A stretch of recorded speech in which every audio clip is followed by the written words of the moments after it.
All right. Thank you, everyone, for joining us today. We are super excited to have Annie Reichelt from Idaho Digital Learning Alliance.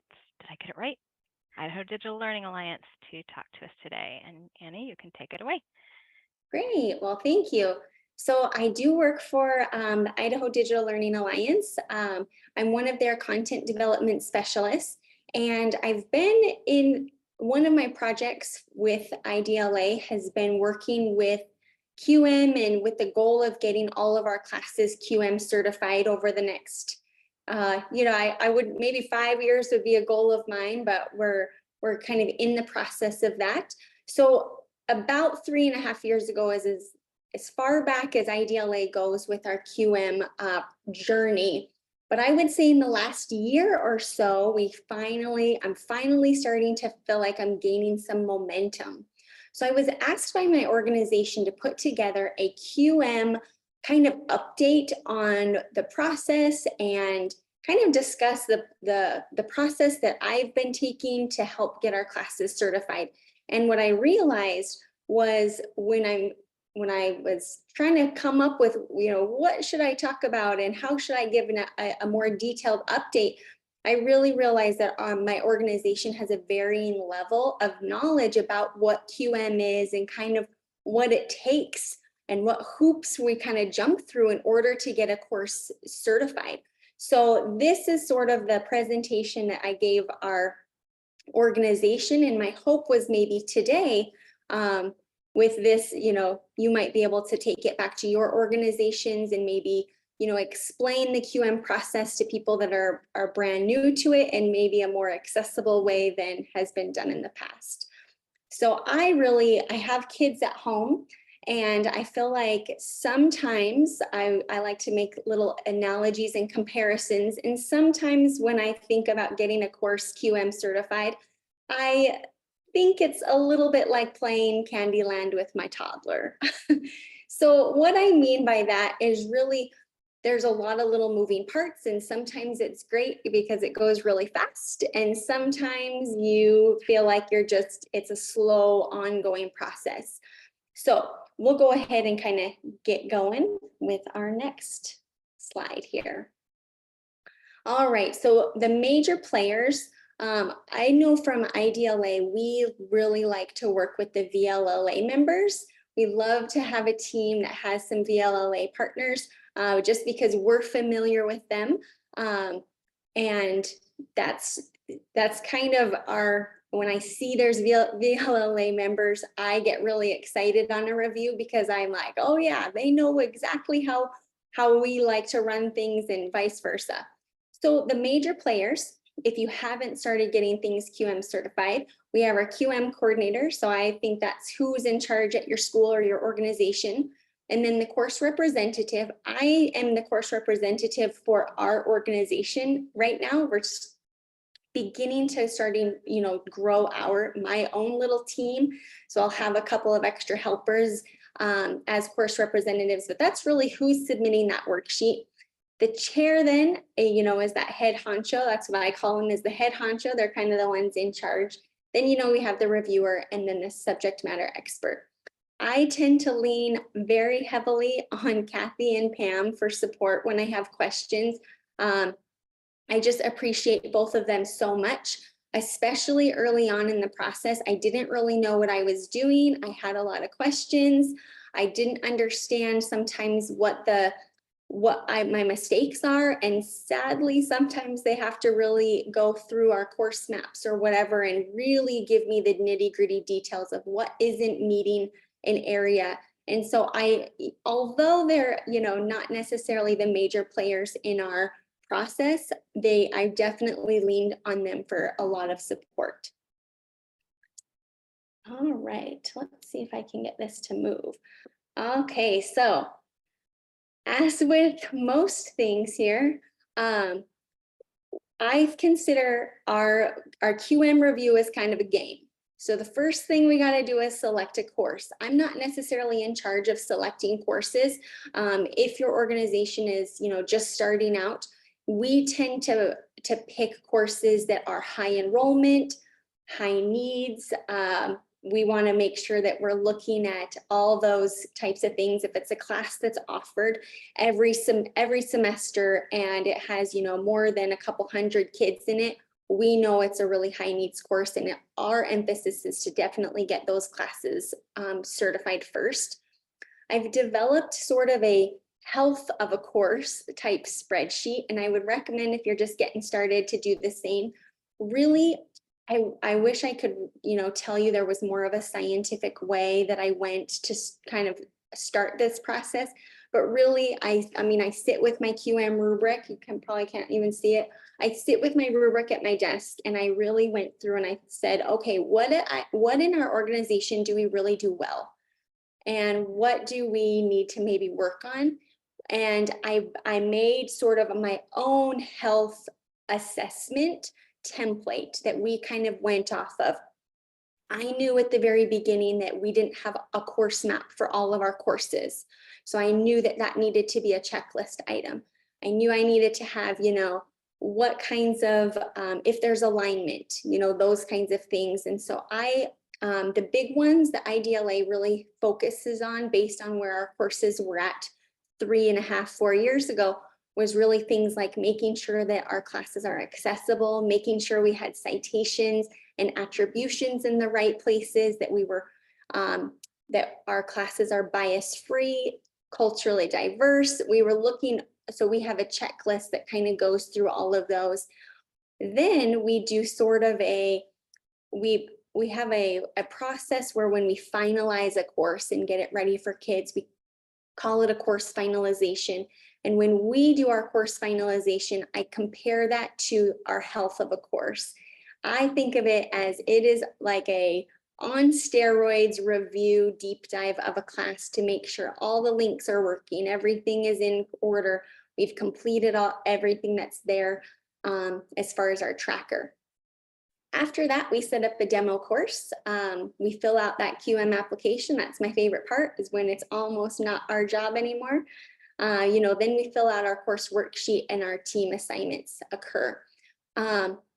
We have had a couple of classes where we have to go back and do a revision. It always makes me sad when I think, when you do all that work, and sometimes it's months of work, and you go through all that work and you realize, oh, there's, the reviewers really felt like we were lacking in an area or two or something. And it's always a little bit of a bummer. But it's nice, to have that extra time to work, to go back with our team and then make some of those additional changes. So that's kind of the process that we've explained to our staff and faculty about what the game is and how it looks in play. So we have a couple variations in play. When I compare this to Candyland, I think that I have a couple kids who are pretty honest, and I have a couple kids who are a little cheaters. So these are our variations in our gameplay. So we have different types of templates that we're working on or have established. So we have what we call as our Schoology template, which is one of the LMSs that we use. And within that Schoology template that we have it's a cohort or a traditional, course model where most of our classes fall under that. Then we have a credit recovery model, which is on the Schoology template. We are working on getting a Buzz template. So if your organization uses Buzz, we'll eventually hope to get our own template for that. Then we have a middle school template as well. So we have a couple different variations in our Candyland play, if you will.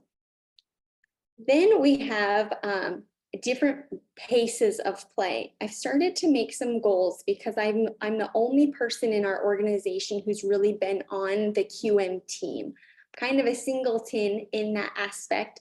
So I've kind of navigated my pace of play or my pace of review in a couple of different ways. My goal is always to get 2 classes ready to submit a month, depending on some of my other projects. But here's how we've kind of, I've organized it.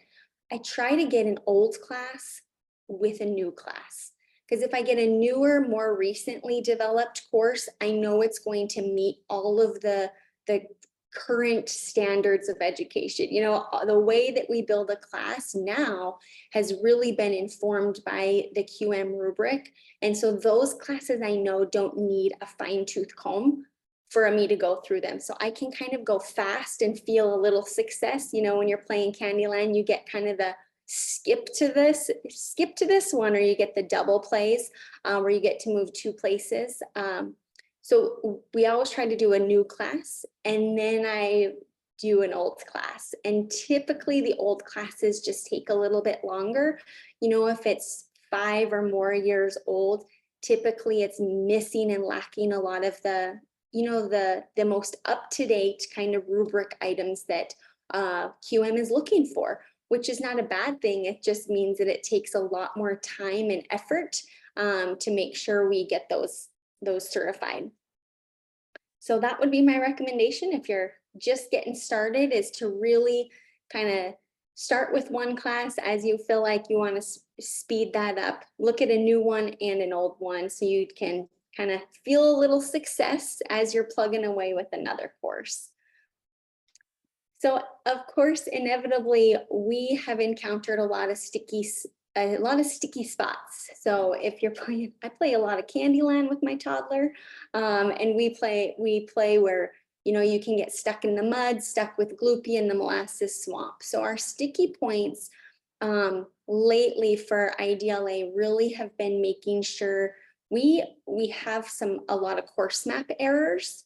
And so really what happens is different teachers from different, you know, they have little summer projects and they go in and they kind of put together these course maps for us. And sometimes the standards are coded incorrectly. Sometimes Pam and Kathy end up identifying those for me because I don't necessarily look as closely at some of those classes. So we have some errors and inconsistencies.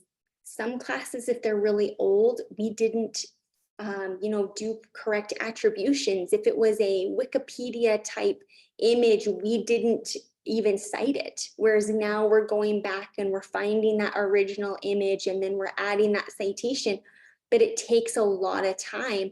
Same with videos, you know, when we have YouTube, now we need to include that video attribution. It just takes a while. Some of our classes originally were not very bias free. We felt like, you know, a lot of the names would be, you know, maybe like the pretend student names in a course, in a math class, for example, would be, you know, very, I want to say, you know, Western, very Caucasian type names, you know, and we just noticed that we didn't have a lot of cultural diversity. We wanted to make sure that our classes were bias free and culturally diverse. And then of course we needed to add in our objectives within our assignments, and we hadn't done that in some of our classes. So we had a lot of sticky points. So I guess using an old class and a new class have been very helpful for me, just in order for me to keep the ball rolling in some of our reviews, just because we get stuck, you know, in some of these areas where our courses need a little bit of extra work. So some lessons learned. What we've noticed since we've kind of redeveloped the way we build courses, and we have this credit recovery journey that we've been on. So if you're in a K-12 type scenario, we have, you know, our traditional classes, then we have that credit recovery model.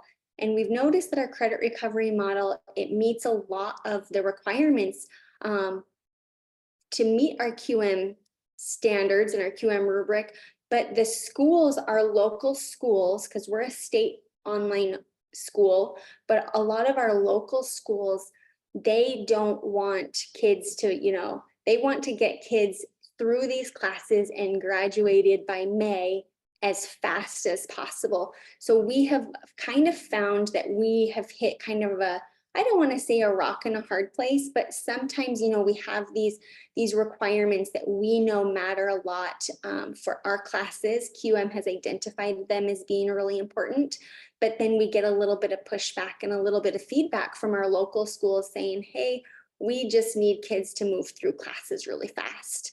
especially in the spring when they need to graduate in 4 weeks. So things that we've looked at is the standards for us has been it's easy for us to get the standards, the unit objectives, our lesson objectives into a course and looking great. What we have to work on a little bit better is making sure that our assessments are very explicitly aligned with our lesson, or I guess in QM terms, our modular unit objectives, as well as our course objectives. And what we have found is that we haven't done as great of a job at that until more recently. I remember the days when we really we'd kind of throw some objectives out there and then we would assess on whatever we wanted later. And we never really made the explicit connection between them. So now we're really needing to go back and really identify, is this the right assessment? And if it is, we need to change our objectives versus, is that objective what we need to be assessing on? And then of course, change the assessment to align to those objectives. So that's one kind of place where we're learning that as we go. We're getting a little bit better at that. And then the last part I would say is has been a tricky part for me and our content team specifically, because our local schools do not want to have learner interaction in the credit recovery courses, for the sole reason of it takes a little bit longer. It takes longer for those classes to for a student to be able to navigate through, some of that, because they want the student to be able to kind of come in and out, go in, spend 2 weeks in a class, pass it, move on with their lives, graduate, and that sort of a thing. So we're really trying to work hard to figure out how to support learner interaction, because we know it's an important part of education, and how to still keep our local schools happy and excited about the classes that we have, and making sure that they're all at the level that they should be for QM. Okay, so the latest lesson learned. This has been a fun little map, and so I wanted to kind of share some items that we've been looking at.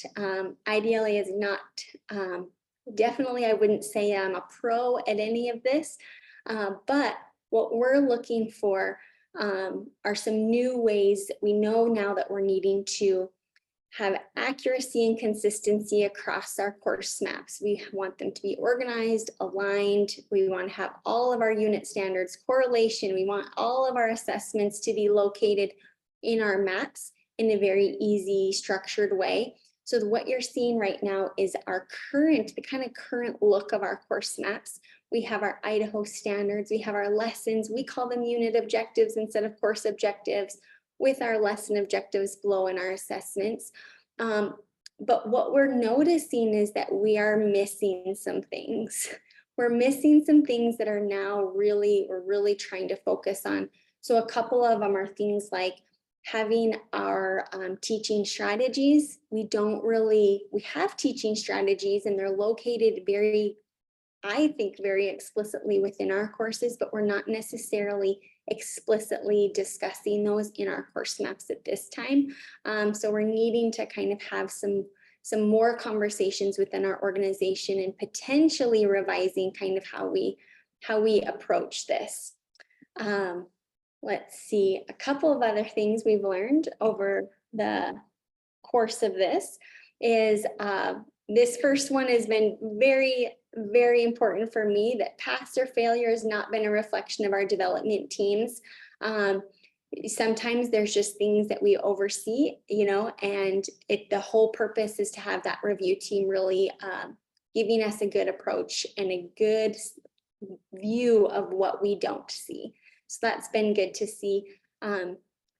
Getting an old class ready to run through the QM process is tedious. It is a struggle. It sometimes you just kind of want to pull your hair out because it goes really slow. One thing that I really enjoyed is reading the amazing things that QM, the review team, say about our classes. Sometimes I know that we're all really busy and we're just I sometimes just try to run through, your list of things to do is sometimes larger than, you can get through even in a week. But stopping and reading some of those items, we've been one thing we started doing is after a review, we go through and we take out all the good things that our review teams have said about a class. And we keep that in a file, a feel-good file, if you will. And that's been really nice to have for our organization as a whole, because then, when the superintendent or the strategic learning team, when they need to kind of look at some heartfelt type comments, we don't have to go very far. It's also nice for the teachers that are actually the development teams that are building these courses to say, wow, people really think that we did a good job. And sometimes it's nice for them to read some kudos about the classes that they spent a lot of time and hard work writing. We also have learned that we've come a long way and we have a long ways to go, but it's nice that we're now feeling a little bit of momentum. Felt like it took about 3 years to gain some momentum, but that's kind of where we're at. I've also learned that it's a slow and lonely journey. I've been on this team by myself. I'm the only person that's kind of in charge of QM within our organization, and it's been pretty slow and pretty lonely. Luckily, now I have an extra team member. So I'd recommend, if you are a singleton in this QM journey, I feel your pain and hopefully you'll gain some momentum and more people will be able to be assigned to your team. If you have control over it, I definitely would recommend adding a couple people to your group because it is nice to have extra eyes and extra support within an organization. Whoops, okay. So as always, we at home, we play on a vintage, I guess with my first couple kids, we had a vintage version, I'll call it, of Candyland. And as most things go, things are usually updated. So we have our vintage Candyland and we have our updated Candyland board. And what we know is that there is going to be a rubric update, which is exciting and also very scary. Maybe not scary is not probably the right word to use, but we know that a new rubric is going to come out for the K-12. And it's just a matter of IDLA. It's really important to us, also to me, to make sure that we're trying to guesstimate what the changes might be and kind of work them into our current course development process. So we don't have to change a lot. We don't want to really necessarily have to be set into doing something one way and have to really pivot. We want to just kind of bring new things and best practices in before we're sort of required to, if that makes sense. So as with most things, we know an update is coming and we're anxiously getting excited to see what those changes are and how we can, modify what we currently do in order to not have to change much of what some of our practices are. So what we've looked at a lot is that the higher ed rubric, I can't even think of what it's called. I don't have it in my head. Pam, you might have to tell me what it's called. It's the higher education rubric 7th edition. Perfect. Thank you. I thought it was higher ed. So yeah, we're kind of looking quite a bit at those higher ed rubric standards and seeing how they're different from the K-12 standards. Really is what we're doing. We're looking at them and we're kind of making sure we know what the differences are, and we're sort of trying to adopt and come up within our organization new ways to really crack down on making sure that things are explicitly discussed in the same way that it's required of the higher ed.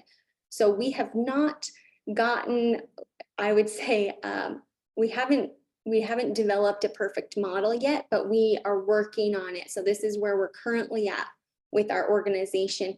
We're really just looking at explicit alignment. We know that we do the first 3 in pink really, really well. We know that we are rock stars at that, but what we don't feel like we have explicitly is those instructional materials, those learning activities, and the tools.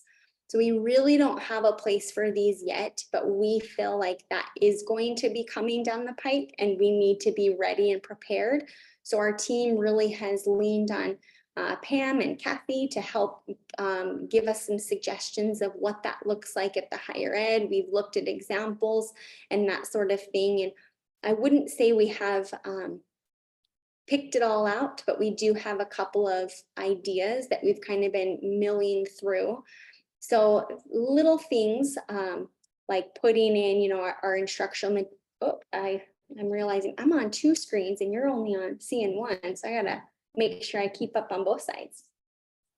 So really we're looking at different course map samples to make sure that we're now integrating those in. We received a copy of kind of some samples and examples of what some of the higher ed programs are using, and seeing how we can integrate it and fit it with our current models in our course maps. The thing that we've noticed is when we have a review team that are K-12, we don't tend to have any issues with the instructional materials, the learning activities, and the tools. It seems like when a review is happening, it seems like, a review team of K-12 teachers tends to go through the content and they can see the instructional materials, the learning activities, and the tools very easily. Whereas sometimes when we have higher ed reviews, reviewers on the team, they're not seeing those same things. They want it really listed out in our course map. And that's something that we've gotten quite a bit of feedback on, not in a bad way, just that's the feedback we're receiving. So we're really trying to make a proactive change before we make changes to our current methods. A second sample that we're really looking at is in our development process, when a course is being written, we're required, the development team and the SMEs that are writing our courses are required to put, the learning activities, the instructional materials, and the tools, but we're not, I guess they're on the scripts that they're writing, but that information is not being translated or transferred over to a course map yet. So we're really looking at how to get all of this information onto a page, how to get our state standards on there and not be overwhelming to look at and to view and that sort of thing. So we've learned a lot as we've gone through this process. Hopefully you'll have a few little takeaways. And I would say, the best part of playing Candyland, because I do play it a lot with my kids, is really when it's over. I really like when I don't have to play it anymore. And that's a little bit how I feel about QM. I hope nobody takes offense to that, but I really do appreciate when a class is certified and that, we tie it up and it's over. I appreciate, and our organization appreciates that once a course is QM certified, we know that we have really tight alignment. We know that we're making informed and revised practices based on best practice, and what QM has said is really important. And I would say kind of IDLA is really proud of the strengthened relationships and partnerships that we have with, everyone else that's involved in QM. So we have a long ways to go, but we've come a long ways as well. So I did leave a few extra minutes. I probably talked faster than I needed to, but I wanted to just kind of open it up to see if anyone had questions or concerns or that kind of thing before we let you go for the afternoon. And feel free to grab the mic, any of you, or if you feel more comfortable typing it in the chat, that's also fine.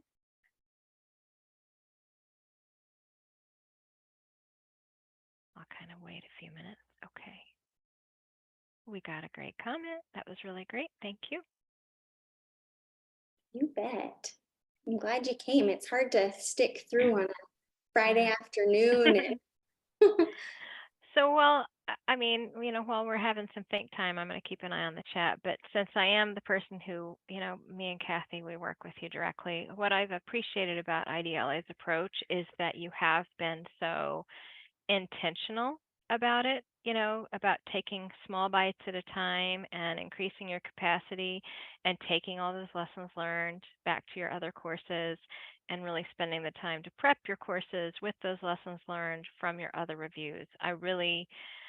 That really is the path to success, in Candyland and in course reviews, because if you get in a hurry in the process, you really don't have, the opportunity to really learn from it and do that continuous improvement. So I think that's fantastic that you guys have taken that approach.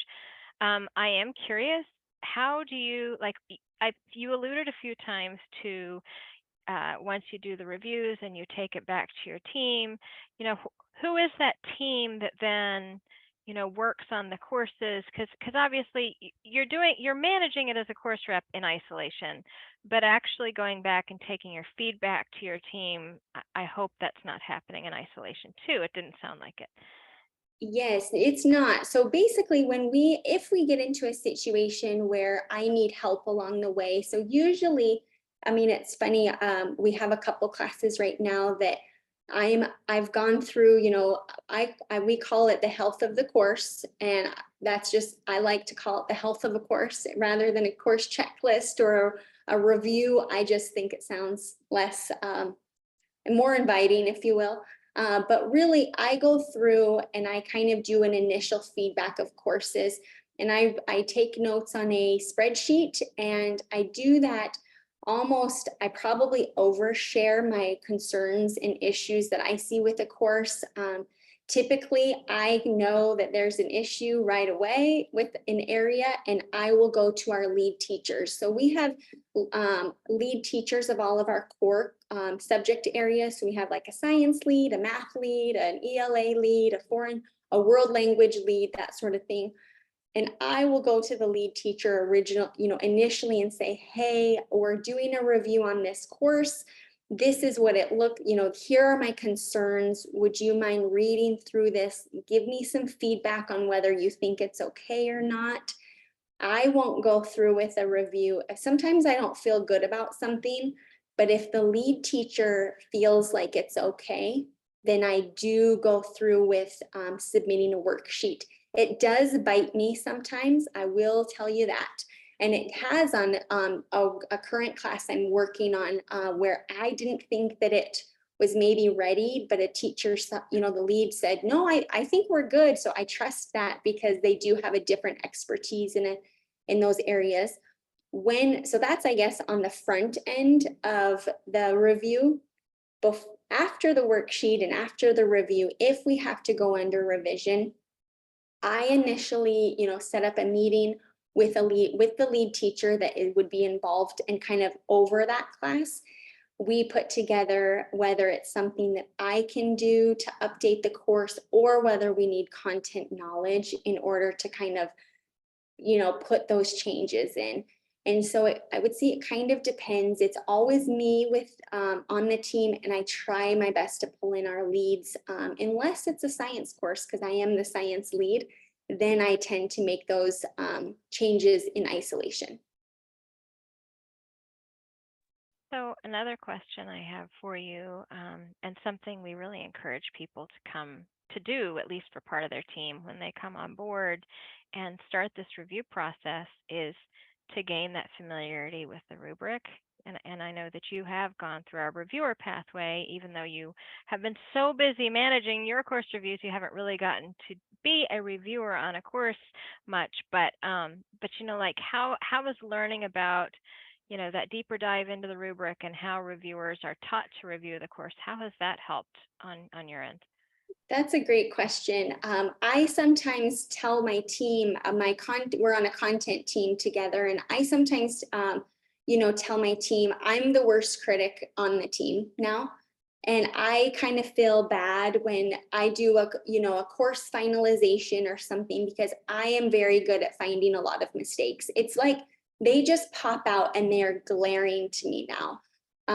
And so it has been really positive. I mean, that sounds negative, but it's been really positive. It's been good learning experience because I can quickly go through a class and I can find, a few things that really another teacher who maybe doesn't spend as much time in the QM rubric, I can look at those and say, oh, that's even, that shouldn't be like this, and here's why.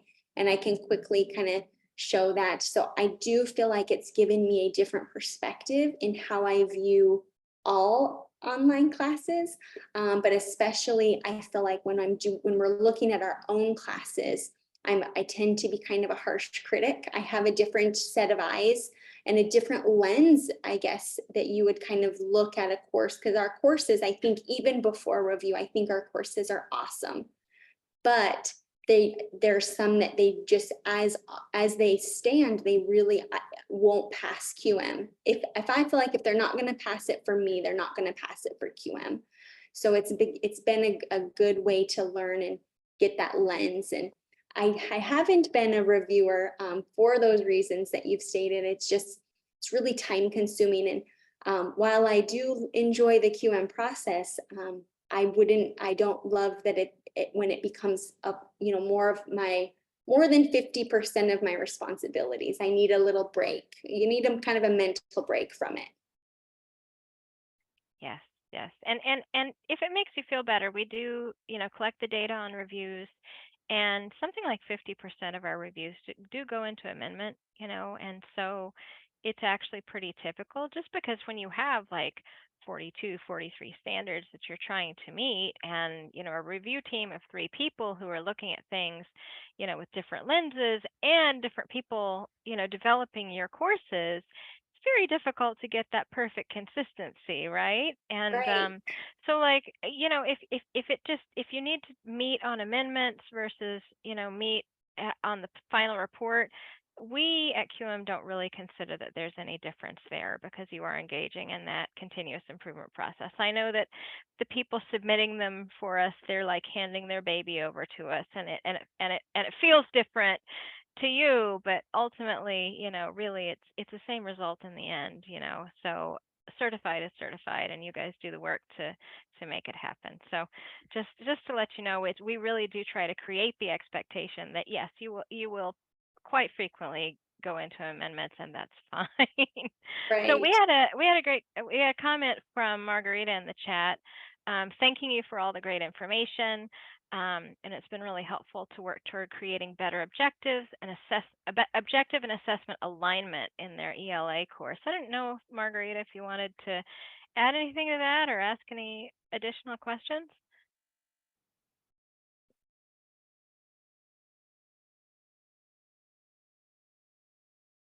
I'm going to give her a chance to type if she needs to type. And if there's anything anybody else has, we've got like 3 minutes.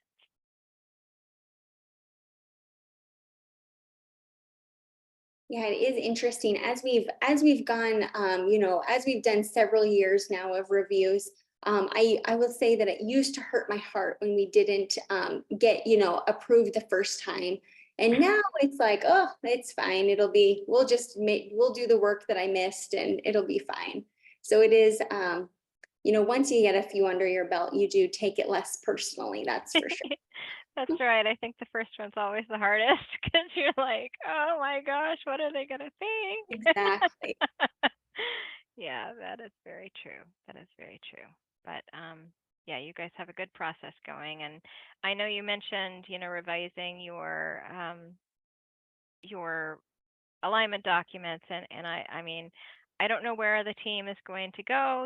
We're just convening the teams for the rubric revision, Mm. having our initial meetings later this month, in a week or two, and we're just going to jump into that active revision process. But but that said, we do also have a lot of things that probably will be similar to higher ed. We try to stay in alignment across our rubrics as much as is appropriate, given that Sure. we do serve different groups of students. So it never hurts to make your alignment more explicit to students.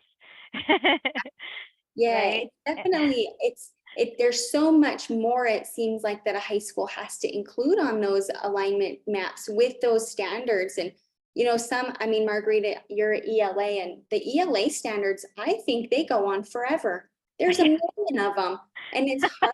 it's really hard to make sure that they're all on there, and there's just a lot more information, it seems like, that a college or that a that a K-12 has to put on there compared to a university, that it gets really muddy and it's messy when you put it in, with all those state standards as well as all those other requirements. Yes, yes, and that's definitely something that, like you said, is unique to our program, in K-12 and K-12 publishers. So I'm sure we will be discussing that, and like how to streamline that.